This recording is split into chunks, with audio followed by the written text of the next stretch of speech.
Pria itu tak pernah menyangka, sihir api kecil, sihir level terendah yang biasa ia gunakan untuk menyalakan api, bisa membuat sang putri tercengang hingga tak bisa berkata-kata. Bahkan penyihir terhebat di dunia pun, setelah meneliti selama 200 tahun, ukuran api yang dihasilkan tak mencapai 1% dari api Nur. Sang putri juga telah mencoba berkali-kali, namun ia bahkan tak mampu memperbesar bola apinya sedikit pun. Namun, karena sihir ini sama sekali tidak praktis, Nur sama sekali tidak menyadari betapa kuat dirinya. Hanya orang-orang di sekitarnya yang tahu. Alasan Nur berpikir demikian, adalah karena ia divonis secara kejam tidak berbakat di bidang apapun. Terpengaruh oleh ayahnya, Nur sejak kecil bercita-cita menjadi seorang petualang. Namun, kenyataan berkata lain. Bakat dan kemampuan Nur sangatlah rendah. Ia awalnya ingin menjadi seorang petualang pendekar pedang. Namun, orang lain hanya butuh beberapa hari untuk membangkitkan keahlian baru. Sementara Nur berlatih selama 3 bulan, hanya untuk menguasai keahlian dasar menangkis serangan, yaitu tangkis. Divonis tidak berbakat, Nur diusir. Namun, ia tidak menyerah. Ia pun pergi ke Akademi Prajurit. Meski Nur berlatih lebih keras dari siapapun, setelah beberapa bulan, ia hanya mengalami sedikit peningkatan fisik. Jika ia terus memaksakan diri, nyawanya akan terancam. Akhirnya, Nur diusir lagi. Tak punya pilihan lain, Nur mencoba profesi lain. Namun, kenyataan kembali menghantamnya. Apapun profesi yang ia pelajari, ia hanya bisa menguasai keahlian paling dasar dan level terendah. Bahkan dalam sihir, ia hanya mempelajari sihir api kecil. Gurunya belum pernah melihat orang yang setidak berbakat ini dalam sihir. Ia mengira dengan rentetan kegagalan ini, Nur akan menyerah menjadi petualang. Namun, ternyata ia berniat mengubah nasibnya dengan usaha keras. Karena guru pendekar pedangnya pernah berkata, dengan terus melatih suatu keahlian, ada peluang untuk mempelajari keahlian baru. Maka, Nur berlatih keahlian tangkis setiap hari, tahun demi tahun, tanpa henti. Akhirnya, berkat kerja kerasnya, setelah 14 tahun, ia menyempurnakan keahlian tangkis. Kini, ia dapat menangkis 1000 pedang kayu dengan mudah.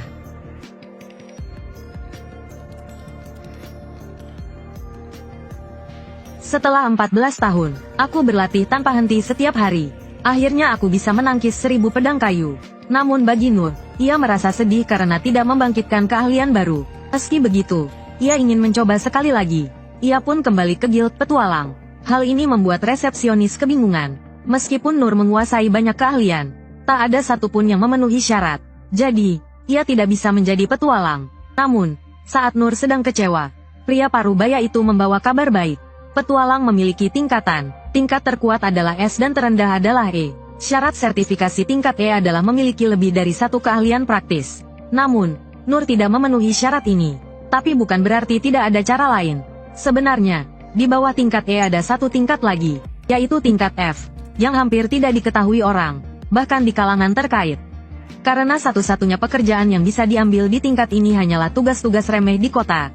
Pekerjaan ini awalnya ditujukan untuk para pengemis. Pria parubaya itu berpikir Nur tidak akan sebodoh itu. Untuk menerima permintaan seperti ini, seseorang harus menjadi petualang. Namun, Nur langsung menyetujuinya tanpa ragu. Lagi pula, ini adalah mimpinya. Akhirnya, Nur mendapatkan lisensi petualang yang dinantikannya. Begitulah ceritanya, Nur menggunakan keterampilan dasar yang telah dipelajarinya, dan mulai mengerjakan tugas-tugas serabutan. Meskipun melelahkan, Nur merasa puas. Dia bekerja di siang hari dan berlatih di malam hari. Dia pikir hari-hari seperti ini akan terus berlanjut. Hingga suatu hari, dalam sebuah tugas pengangkutan, Nur akhirnya mendapatkan kesempatan untuk menunjukkan kemampuannya yang luar biasa. Saat dia sedang menyelesaikan pembayaran dengan kliennya, tiba-tiba dia mendengar suara teriakan minta tolong. Tanpa pikir panjang, Nur berlari menuju arah suara tersebut. Yang dilihatnya adalah Minotaur raksasa. Untuk melindungi sang putri yang terjebak, para prajurit menyusun strategi. Namun, prajurit yang menjaga putri bernasib malang. Mereka terlempar jauh oleh Minotaur. Di hadapan kekuatan absolut, jumlah besar tidak ada artinya. Tak lama kemudian, Minotaur menghabisi semua prajurit yang ada. Namun, tepat saat sang putri berada dalam bahaya, Nur akhirnya turun tangan. Dia menggunakan keterampilan lempar batu untuk mengalihkan perhatian Minotaur. Karena itu, Minotaur menjadi marah. Ia menyerang Nur dengan liar. Di saat kritis, Nur menggunakan keterampilan bertahan. Tapi sepertinya itu tidak terlalu berpengaruh padanya. Minotaur yang bangkit kembali melancarkan serangan ganas ke arah Nur. Setiap pukulannya seperti membawa kekuatan petir yang dahsyat. Nur menyadari, jika dia terkena satu pukulan saja, dia pasti akan mati. dan dia sama sekali tidak menemukan celah untuk melawan balik. Bahkan jika ada celah, dia tidak memiliki keterampilan menyerang. Lebih buruk lagi, gadis itu masih ada di sana. Sepertinya dia tidak bisa bergerak. Terpengaruh oleh cincin, Minotaur mengubah target serangannya. Pansing.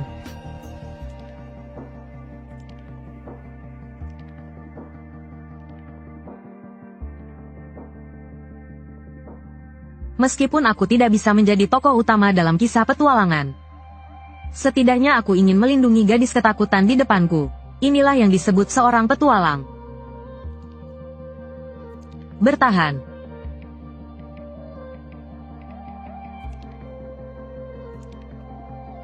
Setelah mengalahkan Minotaur, Nur tidak bisa menahan diri untuk merasa dirinya masih terlalu lemah.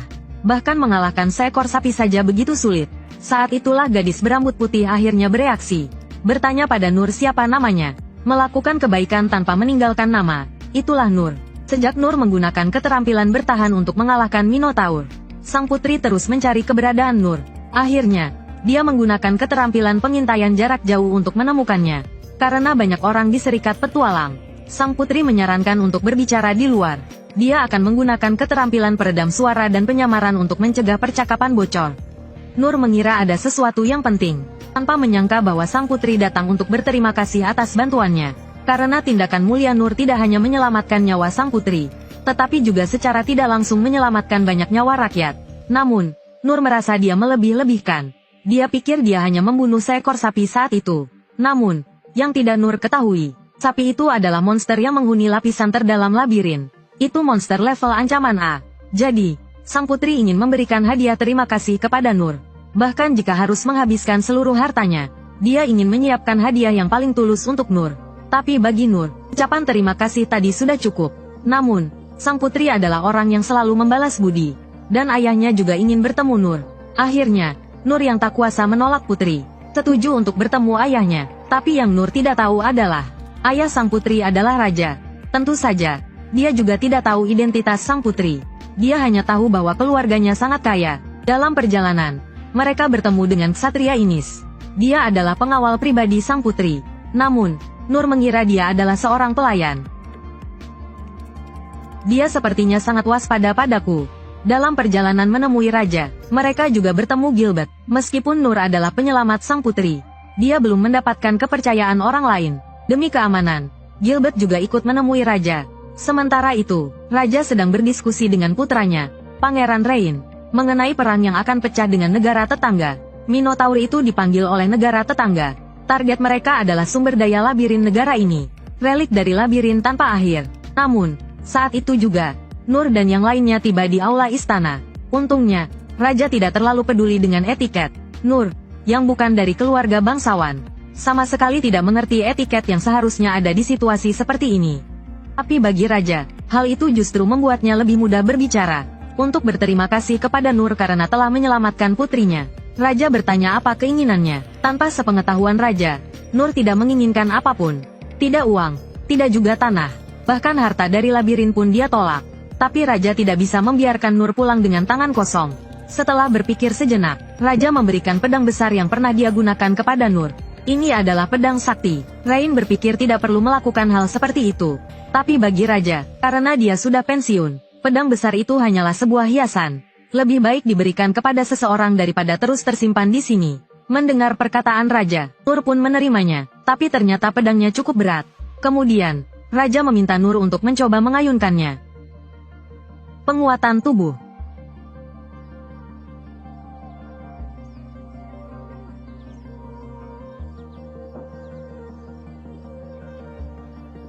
Benar-benar berat, tapi tidak terlalu berat untuk diangkat. Raja tidak menyangka, Nur bisa mengayunkannya dengan satu tangan. Pedang ini sangat kokoh. Raja punya satu permintaan lagi untuk Nur, yaitu tentang sang putri. Raja ingin Nur melatih putrinya. Lagi pula, akhir-akhir ini situasinya sedang tidak aman. Dengan kata lain, Raja ingin Nur melindungi sang putri. Namun, Nur menganggap dirinya lemah. Jadi dia menolak. Setelah keluar, Nur berpikir, meskipun berat, pedang ini cocok untuk latihan. Tapi rasanya seperti menerima sesuatu yang sangat berharga. Tiba-tiba dia teringat, tunggu, pedang ini. Lebar bilahnya hampir sama dengan lebar saluran pembuangan air di rumah Nenek Stella. Mungkin ini bisa meningkatkan efisiensi saluran air. Aku akan mencobanya besok, pelanggan, ngakak. Namun, saat itu juga, Inis ingin berbicara dengan Nur. Pertama, dia berterima kasih kepada Nur karena telah menyelamatkan nyawa sang putri. Lalu, dia memperkenalkan dirinya. Di masa kecilnya, dia mendapatkan gelar perisai dewa, yaitu gelar perisai dewa. Dia melayani sang putri sebagai perisainya. Seharusnya, putri adalah seseorang yang harus kujaga bahkan dengan mengorbankan nyawaku. Sampai akhir, karena kamu telah menyelamatkan nyawanya, itu sama saja dengan menyelamatkan nyawaku. Jadi, mulai sekarang, aku akan melakukan yang terbaik untuk membantumu. Orang-orang di keluarga ini benar-benar berlebihan.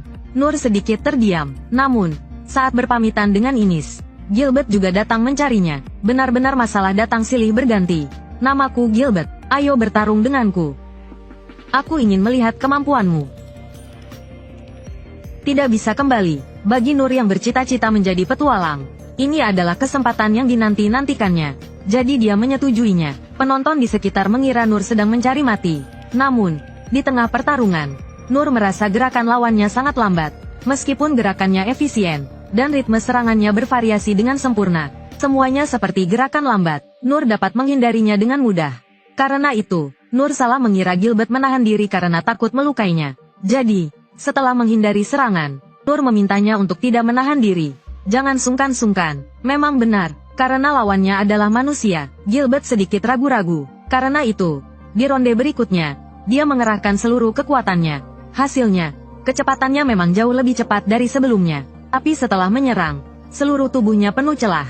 Seolah-olah dia meminta Nur untuk menyerangnya. Melihat semua serangannya dihindari, Gilbert tampak bingung. Kenapa tombakku tidak bisa mengenainya? Dalam kemarahannya, Gilbert menggunakan jurus andalannya. Sial, bagaimana dengan jurus ini? Lintasannya berubah. Dapat.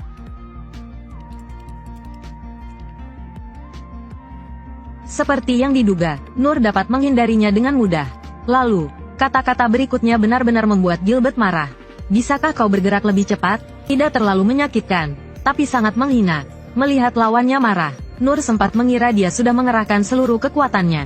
Jadi dia berpikir bisa menang. Tapi tanpa diduga, sedetik kemudian, serangan kilat naga.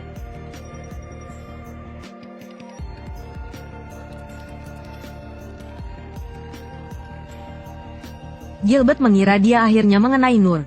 Namun, saat asap menghilang, Nur tiba-tiba muncul di sisi lain. Gilbert benar-benar takluk. Dia sama sekali tidak tahu apa yang terjadi. Ini pertama kalinya dia kalah telak dalam pertarungan langsung. Dia selalu disebut jenius yang muncul sekali dalam seabad. Dia berkelana kemana-mana untuk mencari lawan yang kuat. Seringkali dia merasa bosan karena tidak memiliki lawan. Sekarang, di hadapan Nur, dia benar-benar merasakan perbedaan kekuatan di antara mereka. Ini pertama kalinya aku kalah telak dalam pertarungan langsung. Dan, aku tahu, aku kalah. Apa? Aku sudah mengerti. Tidak ada gunanya melanjutkan pertarungan ini. Dia mengalahkanku karena anak buahku ada di sini. Ini sangat memalukan. Kau mengerti apa? Sudah cukup, sudah selesai. Dan juga kata-kata terakhirnya sebelum pergi. Aku sangat menantikan pertemuan kita berikutnya.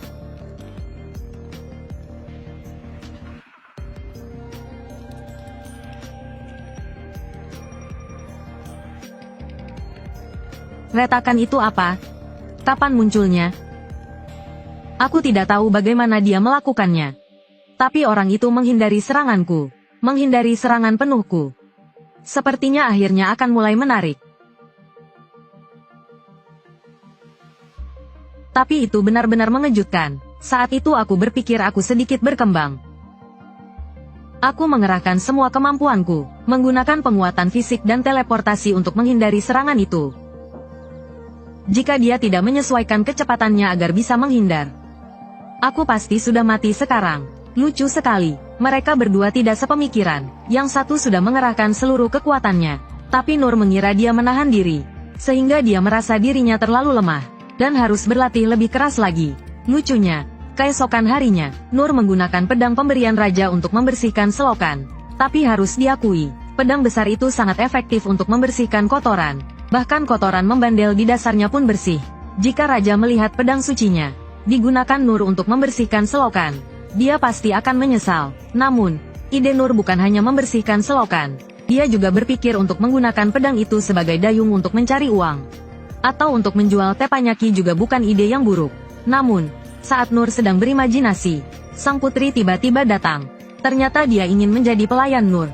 Pelayan adalah seseorang yang mengurus kehidupan sehari-hari tuannya, sambil belajar teknik dan pengetahuan darinya. Dengan kata lain, seorang asisten. Seperti murid, misalnya. Tapi setelah mendengarnya, Nur langsung menolak permintaan sang putri. Karena dia menganggap dirinya lemah, dan tidak mampu mengajar orang lain. Tapi sang putri mengira Nur meremehkannya. Jadi dia menunjukkan kemampuannya kepada Nur. Tarian es batu. Gensen Kyokuen.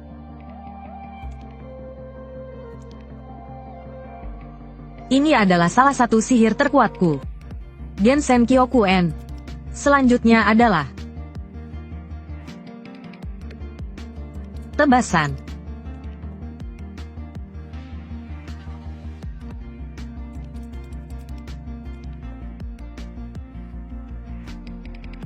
Ini adalah jurus pamungkas pencuri.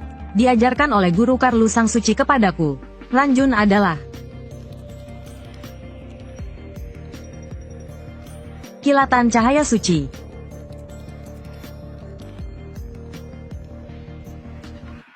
Jurus barusan adalah keahlian tingkat suci pendekar pedang. Cahaya suci terang. Sang putri tadinya tidak berniat pamer. Tapi setelah pamer, Nur semakin merasa tidak punya apa-apa untuk diajarkan. Karena semua keahliannya hanya level terendah. Agar sang putri mengurungkan niatnya, Nur menggunakan sihir api kecil, dan mengatakan bahwa dirinya hanya bisa sampai level ini. Tapi tak disangka, setelah melihatnya, sang putri sangat terkejut hingga tak bisa berkata-kata. Ketahuilah, bahkan penyihir terhebat di dunia tidak dapat menggunakan sihir api kecil sebesar itu. Inilah sihir api kecilku. 5 jenis keahlian sistem lainnya juga hampir sama seperti ini. Jadi, kau tahu apa maksudnya, kan? Artinya, dalam 6 sistem utama, dia memiliki kekuatan yang melampaui batas normal, menghadapi orang yang begitu kuat. Apa yang kulihat darinya? Hanya pamer keahlian tingkat tinggi yang baru dipelajarinya. Dia hanya menggunakan senjata produksi massal untuk menangkis kapak raksasa Minotaur berulang kali. Tidak pernah menyombongkan kekuatannya, melainkan bekerja keras tanpa pamrih untuk orang lain. Sederhananya, dia sangat kuat. Tidak hanya kekuatan fisik, tetapi juga mental. Karena dia memiliki keteguhan hati untuk hidup sendiri, dia tidak akan menyerah pada siapapun. Aku akan memimpin negara ini bersama kakakku di masa depan. Mereka yang memiliki darah kerajaan haruslah tegar.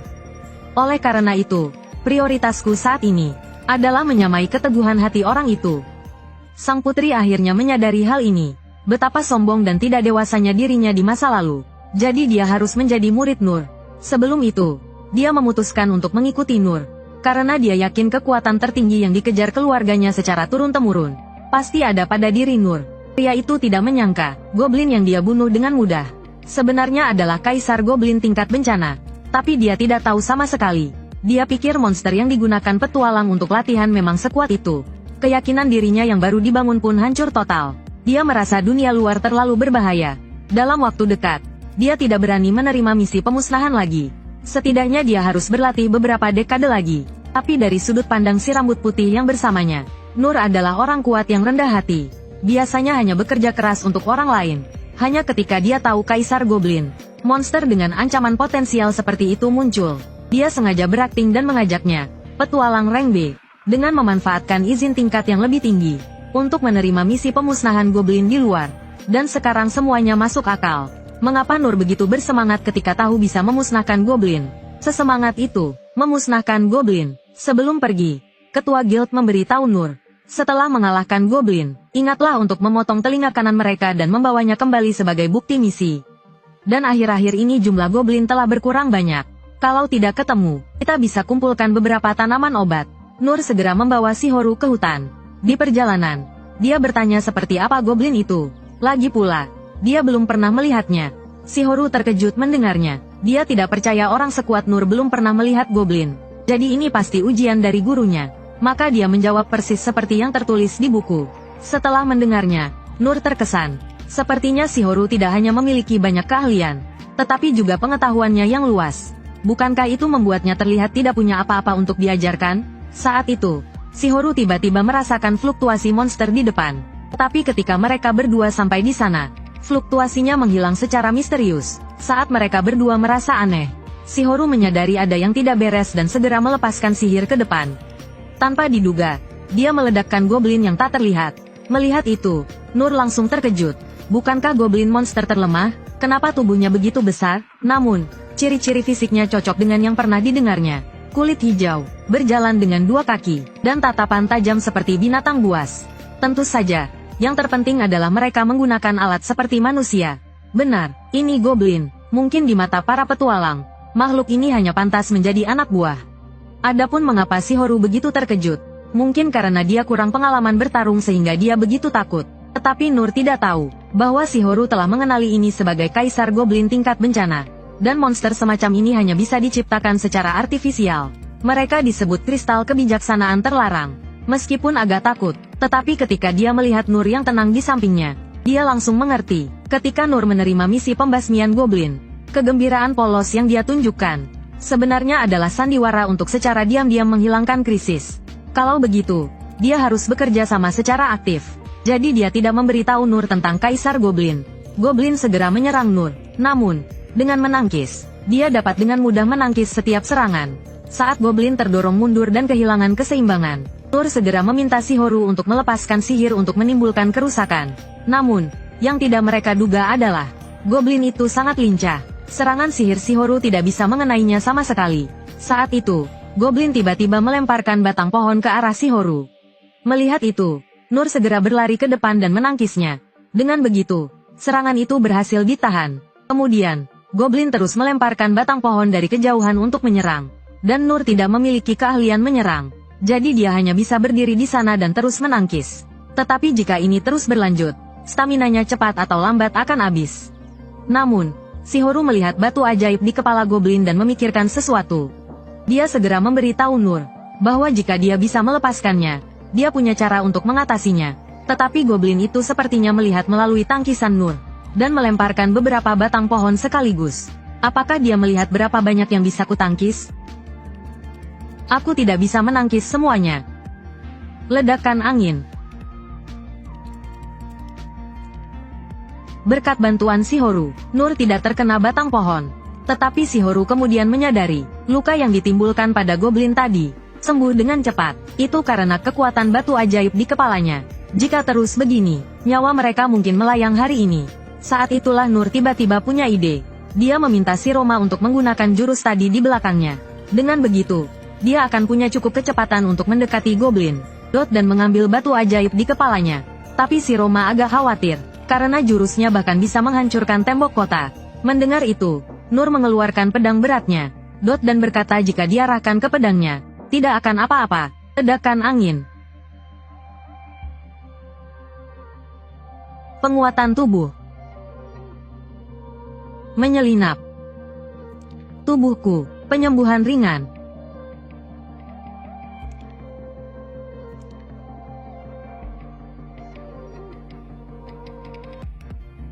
Setelah batu ajaib di kepala Goblin dihancurkan, ia benar-benar kehilangan kemampuan bertarung. Kemudian, si Roma menggunakan sihir api untuk membakarnya sampai habis. Setelah itu, batu ajaib di kepala Goblin dikirim ke pangeran. Setelah diselidiki, dia menemukan bahwa Goblin ini kemungkinan buatan negara musuh. Tapi pangeran merasa aneh, bagaimana makhluk sebesar itu bisa masuk tanpa terdeteksi. Sementara itu, di sisi lain, Nur kembali ke Guild Petualang. Ketua Guild memintanya menunjukkan telinga kanan Goblin untuk menyelesaikan misi. Tapi karena situasi darurat, seluruh tubuh Goblin telah dibakar. Dan sekarang tidak bisa ditunjukkan. Serahkan bagian tubuh yang membuktikan keberhasilan pembasmian itu. Aku akan menukarnya dengan uang untuk kalian. Seluruh Goblin sudah dibakar. Belum lama ini, pangeran melalui laporan bawahannya menemukan banyak insiden aneh di sekitar ibu kota. Berdasarkan pertemuan Nur dengan Kaisar Goblin di hutan sebelumnya, kemungkinan ada penyusup dari negara musuh. Mereka ingin menghancurkan ibu kota dan menjarah sumber daya labirin. Pangeran segera menemui Nur dan si Roma yang sedang makan di pinggir jalan. Dan meminta mereka pergi ke kota terpencil dengan kereta kuda. Alasan dia mengajak Nur adalah untuk menjadi pengawal si Roma di perjalanan. Karena serangan ke ibu kota adalah rahasia, dia tidak memberitahu Nur yang sebenarnya. Dia hanya bilang Nur harus membantu mengangkut barang di perjalanan. Nur menerima permintaan ini melalui Guild Petualang. Untuk keamanan tambahan, pangeran juga mengirim pengawal pribadi. Saat istirahat di perjalanan, Nur penasaran, mengapa pengawal itu tidak membawa perlengkapan apapun. Bagaimana dia akan menghadapi bahaya? Pengawal itu menunjukkan kemampuannya. Dia mengeluarkan perisai cahaya dan berkata pada Nur, jika ada bahaya, bersembunyilah di balik perisai ini. Perisai itu bisa menahan sebagian besar serangan senjata dan sihir. Mendengar itu, Nur teringat. Si Roma pernah berkata, bahwa pendekar tombak yang melawannya dulu bisa mengalahkan naga sendirian. Pengawal ini juga memiliki kekuatan yang setara. Sepertinya perisai itu adalah bakat yang luar biasa. Mendengar pujian Nur, pengawal itu teringat masa kecilnya. Saat itu, dia menyadari kekuatannya yang luar biasa. Teman-temannya di panti asuhan penasaran, lalu menyentuh perisai cahayanya. Akibatnya, jari mereka terluka. Setelah kejadian itu, 6 pendekar suci menyadari keistimewaannya. Perisai cahayanya bisa dibilang anugerah dari langit. Bisa menjadi pedang tajam yang membelah musuh. Dan juga perisai yang menangkis segalanya. Tergantung penggunaannya, bahkan bisa menghancurkan satu negara. Kemudian, Saint Perisai mengadopsinya dari panti asuhan. Dan mengajarinya cara menggunakan kekuatan dahsyat ini. Meskipun begitu, dia tetap takut kemampuannya akan melukai orang lain. Maka, dia mulai menjaga jarak dari orang lain. Dia menjadi tidak terpengaruh oleh perkataan dan tindakan orang lain. Hingga hari ini, dia mendengar nama Nur, dan rasa penasaran mulai memenuhi hatinya, karena ayah angkatnya juga sering menyebut nama itu. Meskipun selalu dihindari, andai saja orang itu ada di sini, andai saja Nur ada di sini. Nama itu lagi, aku keceplosan, lupakan saja apa yang kukatakan tadi. Sebenarnya, lebih dari sekadar penasaran, sang pengawal lebih iri pada Nur. Karena setiap kali dia menunjukkan kekuatannya, akan selalu dibandingkan dengan Nur oleh ayah angkatnya. Apalagi sekarang pria itu ada di hadapannya. Dia ingin segera berduel untuk membuktikan kekuatannya. Tapi sebagai pengawal pribadi, tugasnya adalah melindungi nyawa tuannya. Namun saat itu juga, Nur tiba-tiba menyadari ada yang aneh dengan ladang gandum di sampingnya. Ada bekas seperti sesuatu yang telah menginjaknya. Mendengar itu, sang tuan melihat ke arah ladang dan terkejut. Dia segera melancarkan sihir penghapus penyamaran ke ladang gandum. Tanpa disangka, muncul seekor naga kematian hitam dan seorang anak laki-laki. Melihat itu, Nur tanpa berpikir panjang, mengambil pedangnya dan berlari ke arah anak laki-laki itu. Saat naga itu hendak memukulnya, Nur menangkis serangannya. Namun, sang pengawal menyadari anak laki-laki itu bukan anak biasa, karena dia muncul bersama naga kematian hitam. Setelah sihir penghapus penyamaran diaktifkan, artinya, anak laki-laki itu kemungkinan adalah iblis yang melegenda. Meskipun penampilan mereka mirip manusia, mereka dapat berkomunikasi dengan monster. Mereka dianggap sebagai keberadaan terlarang. 200 tahun yang lalu, tercatat bahwa iblis hampir menghancurkan sebuah negara. Setelah kejadian itu, iblis diburu dan dibantai oleh manusia, dan mereka yang berhasil selamat, memendam dendam yang mendalam terhadap manusia. Jadi, naga kematian hitam ini jelas dikendalikan oleh anak laki-laki itu untuk menyerang ibu kota, tapi karena terkejut oleh sihir penghapus penyamaran tadi, dia kehilangan kendali atas naga kematian hitam. Orang sekuat Nur seharusnya bisa dengan mudah mengetahuinya, tapi sekarang dia malah ingin melindungi anak laki-laki itu. Bagi sang pengawal, tindakan ini sangat bodoh. Namun, sang tuan tidak peduli. Dia segera ingin membantu gurunya, tapi pengawalnya menghentikannya, dan mengatakan Nur sudah tidak bisa diselamatkan, karena racun yang dikeluarkan oleh naga kematian hitam. Sedikit saja terkena racunnya akan menyebabkan kematian. Bahkan Saint penyembuh pun tidak bisa menyelamatkannya. Dan saat ini, seperti yang dikatakan pengawalnya, darah hitam mulai mengalir dari 7 lubang di tubuh Nur. Tubuhnya juga tidak bisa digerakkan. Tapi dia tidak berhenti bertarung. Baginya, monster di depannya hanyalah seekor katak. Paling-paling hanya racunnya saja yang kuat. Para pengawal di sampingnya tercengang. Baru sekarang dia mengerti, mengapa ayah angkatnya sangat menghargai Nur. Ternyata inilah maksudnya, itu bukanlah kebodohan. Itulah sosok yang selama ini kuinginkan dan kukejar. Sosok yang rela mengorbankan nyawanya demi melindungi orang lain. Perisai sejati.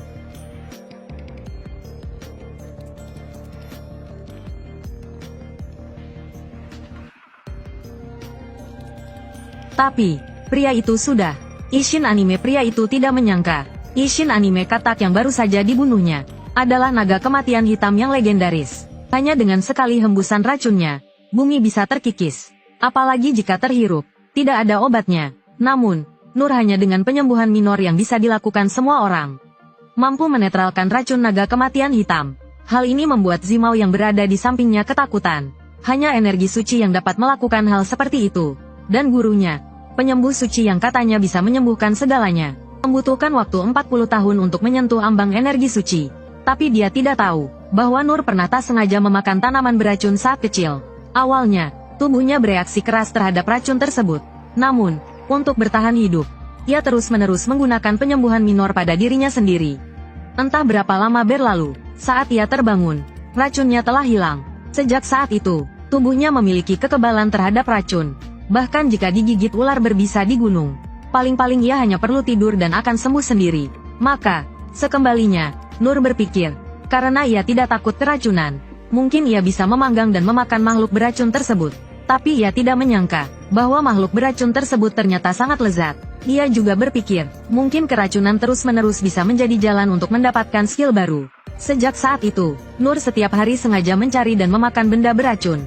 Meskipun ia tidak mempelajari skill baru, efek penyembuhan minor terhadap racun, dan kekebalan tubuhnya terhadap racun semakin terasa. Bahkan untuk makhluk beracun paling kuat sekalipun, paling-paling ia hanya akan muntah darah setelah memakannya. Lalu ia bisa sembuh hanya dengan menggunakan penyembuhan minor. Sekarang, Nur memandangi katak beracun di depannya, dan berpikir apakah rasanya enak. Namun sebelumnya, ia menyembuhkan pemuda yang juga keracunan di belakangnya.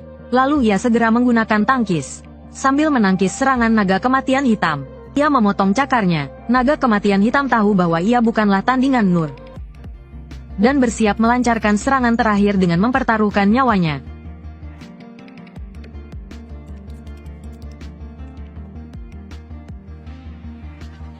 Tangkis. Setelah mengalahkan naga kematian hitam, Nur menghampiri pemuda itu dan bertanya mengapa ia ada di sana. Pemuda itu menjawab bahwa ia telah berjanji pada seseorang untuk membawa monster itu ke kota. Mendengar itu, Nur langsung tertegun. Repot-repot membawa monster ke kota. Hanya ada satu kemungkinan, katak ini akan dijadikan bahan makanan.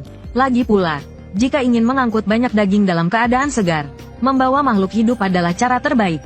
Awalnya, pemuda itu menyembunyikan keberadaannya, mungkin karena takut dirampok, dan katak ini, siapa tahu, dibudidayakan dengan susah payah oleh pemuda itu. Tapi sekarang, ia telah menghancurkan barang dagangan penting milik pemuda itu.